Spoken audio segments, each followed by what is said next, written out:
اللہ تعالیٰ نے قرآن میں ارشاد فرمایا نا کہ تم بھوک کے خوف کی وجہ سے اپنی اولاد کو قتل نہ کرو، کنجوسی کی وجہ سے کیسے پالوں گا، کیا کروں گا، اب وہ اس وجہ سے 2 بچوں سے اوپر حضرت جا ہی نہیں رہے، حالانکہ حضور نے ارشاد فرمایا میں قیامت کے دن اپنی امت کی کثرت پر فخر کروں گا۔ آج انگریز معاشرہ پریشان ہے کہ ان کی عورتوں کی فرٹیلٹی 1.25 بچہ ہے، انگریزوں کی ماں باپ مر جاتے ہیں، ان سے جو پیدا ہوتا ہے وہ 1 یا 1.25 بچہ، مسلمانوں کی فرٹیلٹی 2.25 بچے ہے۔ تو یہ پریشان ہے انگریز کہ بھئی پاکستانی اور مسلمان ممالک کو بولو اپنے بچے پیدا کرنا کم کرے، بچے 2 ہی اچھے، 1 اچھا، اس طرح کے پیغامات وہاں سے دیے جاتے ہیں کہ ہمارا تو بیڑا غرق ہوا ہے، ہمارے یہاں بچوں کی طرف کوئی جاتا نہیں ہے، خاندانی نظام کی طرف کوئی جاتا نہیں ہے۔ ان مسلمانوں کو موٹیویٹ کرو کہ کم بچے رکھو، حالانکہ شریعت پسند کرتی ہے۔ آپ صحابہ کے بچے دیکھیں، لسٹیں ختم نہیں ہوتی ہیں، 4 شادیاں ہیں صحابہ کی اور بچے ہی بچے ہیں۔ ہاں کسی کو نہیں ہو رہے وہ ٹھیک ہے، لیکن جان بوجھ کے میں کھانا کیسے دوں گا؟ بھائی اللہ تعالیٰ ہر بندے کا رزق اس کی جب وہ ماں کے پیٹ میں ہوتا ہے اس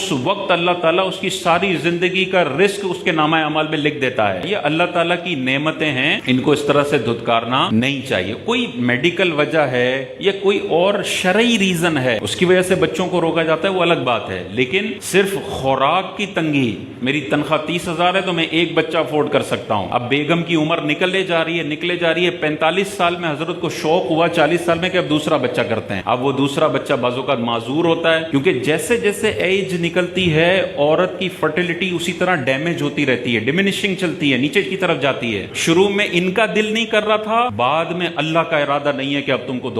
اولاد کی نعمت سے نوازے، تو ڈیڑھ ہوشیاری نہیں کرنی چاہیے۔ اتنے فتاوی ہمارے پاس آتے ہیں کہ مفتی صاحب شروع میں 10 سال تو چونکہ ہم یہ کر رہے تھے، ہم فلانا کر رہے تھے، ہم بزنس کر رہے تھے، ہم بیزی تھے تو بچے نہیں کیے، اب بچے کرنا چاہ رہے ہیں تو ہو نہیں رہے ہیں، کوئی وظیفہ بتا دیں۔ تم نے 10 سال تک اللہ کی آنے والی نعمت کو دھتکارا، میرا آفس، میرا فلانا، بھائی فیملی میں جو سکون ہے، بچوں کے ہونے میں جو سکون ہے، دنیا کی کوئی طاقت وہ خوشیاں آپ کو نہیں دے سکتی ہے۔ بڑی نوکری میں سیٹ کی 10 گالیاں بھی کھانی پڑ رہی ہوتی ہیں، اتنی مہنگی مہنگی نوکریاں ہیں، ان لوگوں سے پوچھیں، میں تو جانتا ہوں بہت سارے چارٹرڈ اکاؤنٹنٹس کو 10-10 لاکھ روپے تنخواہ ہے، روز سیٹ سے 4 گالیاں کھا کے آ رہے ہوتے ہیں اور ڈپریشن کا شکار ہوتے ہیں کہ یار کیسی خطرناک جاب ہے، کروڑوں روپے کی پیمنٹیں ان کے سائن پہ ہو رہی ہوتی ہیں اور ہر وقت پریشان ہوتے ہیں کہ یار ایک غلط سائن کیا تو سیٹ الٹا لٹکا دے گا مجھے، اور ڈپریشن کا شکار ہوتے ہیں۔ تو بڑی نوکریاں ٹھیک ہے، لیکن اصل خوشی آپ کی اولاد میں اللہ تعالیٰ نے آپ کے لیے رکھی ہے۔